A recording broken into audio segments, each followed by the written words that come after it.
তফসিয়ার গতকাল আদালতে যা হয়েছে প্রত্যক্ষদর্শীর মুখ থেকে শোনা, একটিও শব্দ পরিবর্তন না করে আমি এই ভিডিওতে বলছি। ৬৬ নম্বর ওয়ার্ডের কাউন্সিলর ফয়েজ আহমেদ খান আজ মিছিল বের করেছিল ৭টা ৩০ নাগাদ। সেই মিছিল থেকে উস্কানি দেওয়া হয়।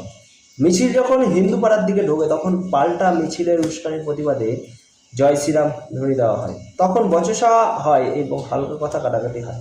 মিছিল শেষে ফয়েজ ৫০০-৬০০ ছেলেকে নিয়ে বাজারের দোকানে ভাঙচুর করে। তরুণ সংঘ ক্লাব বলে একটা ক্লাব আছে, সেই ক্লাবের লোকেশন অবধি একতরফা সব হয়। এই বাজারটা শিব মন্দির এরিয়া 42A বাস স্ট্যান্ডে পড়ে। এর ৩০ মিনিট বাদে হিন্দুরা দল বেঁধে তফসিলের মধ্যে ঢোকে আর পাল্টা ভাঙচুর চালায়। 10টা নাগাদ জাভেদ খান আসে আর সবার কাছে ক্ষমা চেয়ে সব শান্ত হতে বলে, শান্ত করায়। এখন এলাকা ঠান্ডা, এলাকায় পুলিশ আর র্যাব আছে। দয়া করে সবাই শান্ত থাকুন। কোনোভাবেই রাজ্যে হিংসার সংস্কৃতি চলতে দেওয়া যাবে না।